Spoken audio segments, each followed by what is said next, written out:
Greetings all, I'm doing a video review of the PlayStation Vita.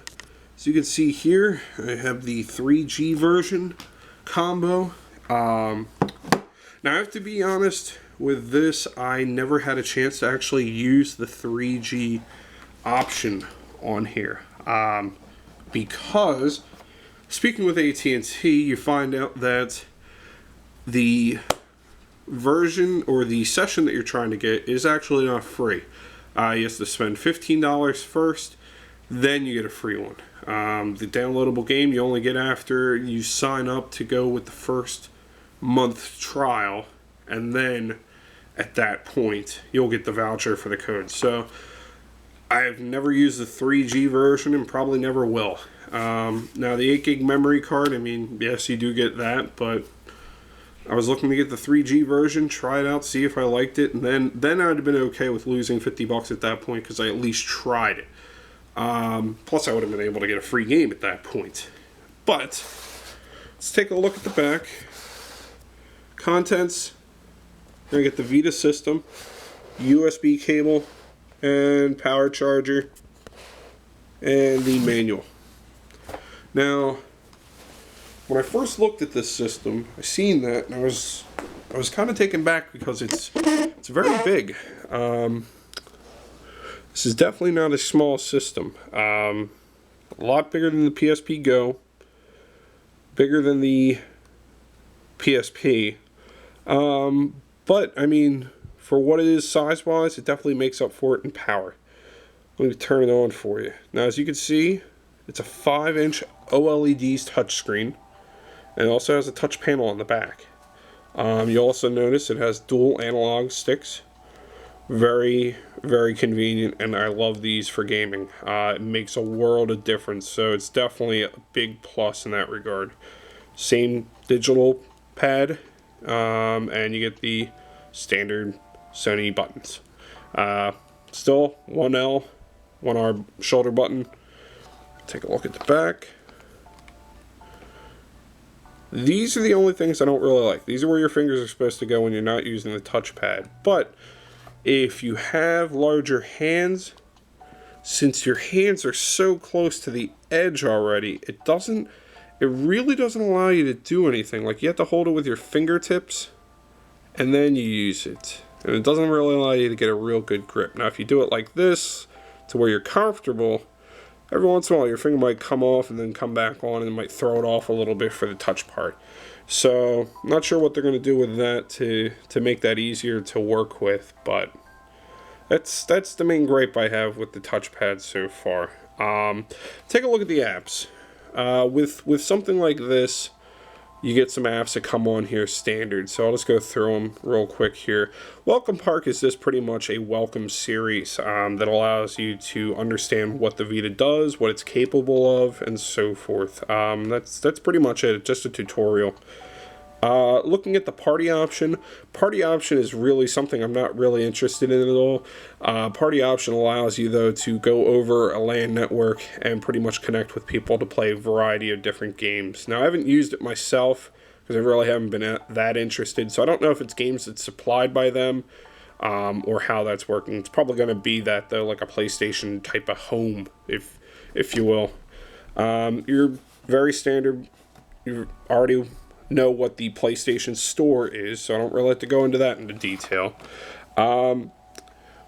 Here is the Near.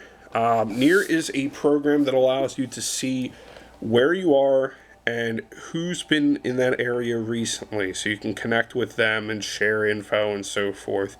Something I'm probably never going to use at that point because I'm not using the 3G option, so it'd have to be Wi-Fi. And I'm not taking my Vita to a mall, so that's probably out of the question. Friends is just the same thing that you would have with the PlayStation Store or operating system that you'd be using to allow you to communicate with friends.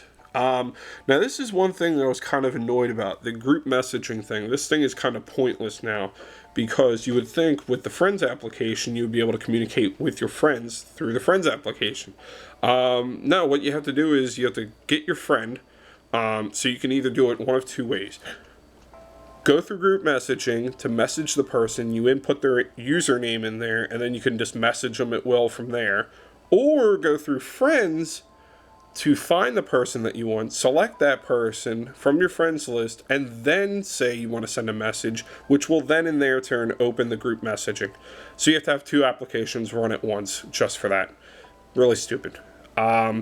Trophies, pretty standard. Photos, now it does come with 2 cameras built in. One in the front, which is right here, it's a little hard to see, and then one in the back.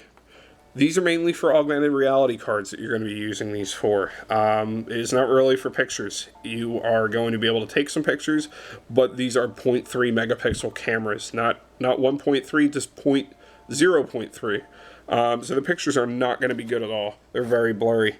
You have here is the network operator, and that's going to be used to connect with AT&T through their 3G service.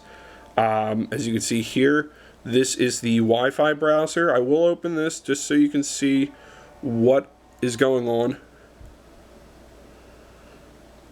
I was able to use this with some other stuff and everything, you know, just looking up general things. Browser's not too bad. The one thing I will note though on this is that it does not support Flash at this moment.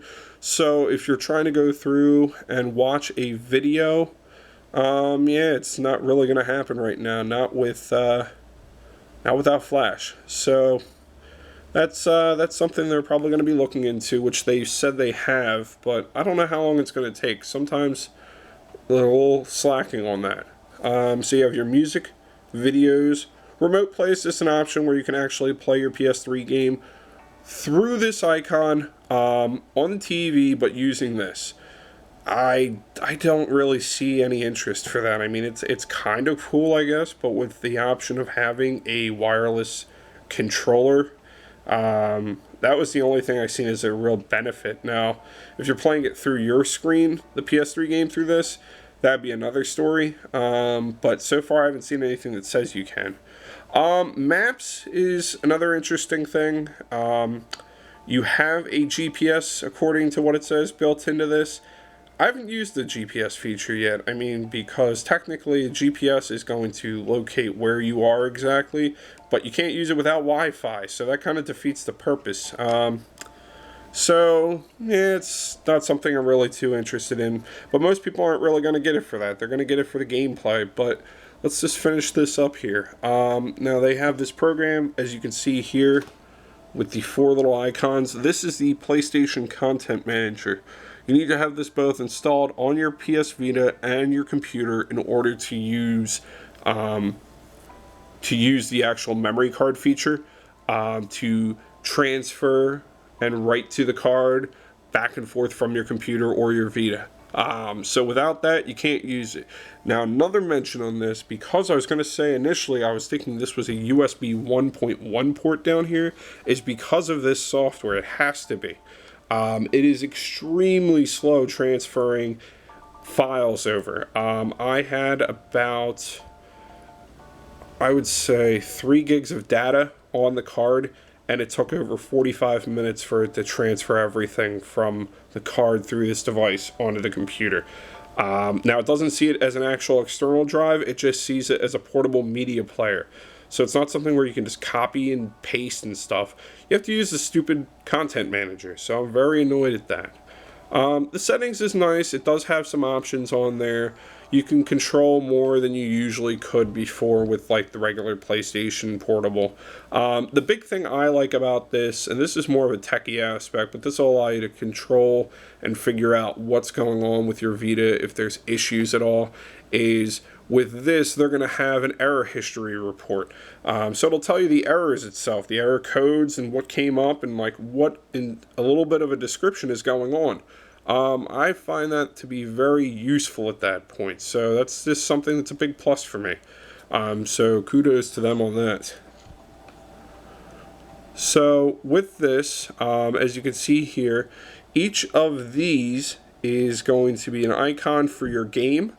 They set up icons on the game itself, and then from there you just click on them, and it's pretty much kind of like a computer. You just open it from there. Now, with the Vita card, some of the game saves are actually going to be on the Vita card, others are going to be on the game itself. The game developer will actually let you know whether they're going to use their card or not, or the Vita card. But most cases, it still requires a Vita card no matter what to actually play the game. So you're going to need one no matter what. Hence why you should probably go with the Wi-Fi version and just get a cheap 4 gig card and you should be set. Now the Vita cards are proprietary, unfortunately, so that means that you are not going to be able to use anything else in the meantime. Since it's a new system out, you're going to have to go with Sony's card until somebody else comes out with another one. And right now I have not seen any card readers that will actually use or support the Vita card itself. So unfortunately, for the time being, you have to use this device to go through your computer to transfer information back and forth. Other than that, it's been a very pleasurable experience using this. The gameplay's been great. Now, I've noticed a couple of issues with some of the games that appear kind of sluggish. Now, I don't know if you consider it frame rate issues. I'm not too familiar with frame rates itself. But it pretty much appears to be like it's lagging at points, and it looks like it's really having an issue at points buffering. And that game was mainly on the Katamari game. I haven't really seen it on any other games so far, but just the Katamari. So I don't know if it's something going on with the game itself and how they developed it, and it just pretty much just overran its buffer, or if it's something with the Vita itself and processing power, which I really don't think it's the Vita. I think it's more the game card itself, but that's just one little thing that came up. One other thing, though, to let you know on is the screen. You are going to notice something that is very weird if you do play games late at night. If the screen gets as black as this, and then it's about ready to come back on like that, this probably at nighttime, you will see black spots coming around here. And the best way to compare it to is they look like ink blots. It has to do something with the OLED screen technology and an issue with its bonding process, which is pretty much the glue that holds the screen on. Apparently they used either too much or too little, hence it's going to cause what is known as like ink blotting, is what I call it. I forget what it's called, but there will be details with that that'll explain that. But that's a common occurrence. That's nothing to do with the actual Vita system. It has more to do with the actual OLED screen. So don't worry about that. All in all, I think it's a very nice system. I'm very happy with it. There's some things that they definitely could have worked on that I think would have been better. Mainly the games, most of them do not come with manuals. You just open the case and it's just the game. You may get an online code voucher. I personally, as a collector, don't like that. I want a manual. I know it's really something you don't need at all, and they do include the manual on the game, but at the same time, I want a manual. That's pretty much it. I just want a manual with the game for collector purpose-wise, rather than just opening it up and feeling like I paid for a $50 little piece of plastic. So, I mean, with this, I would recommend going to buy it. Maybe hold off a little bit until the price drops on it.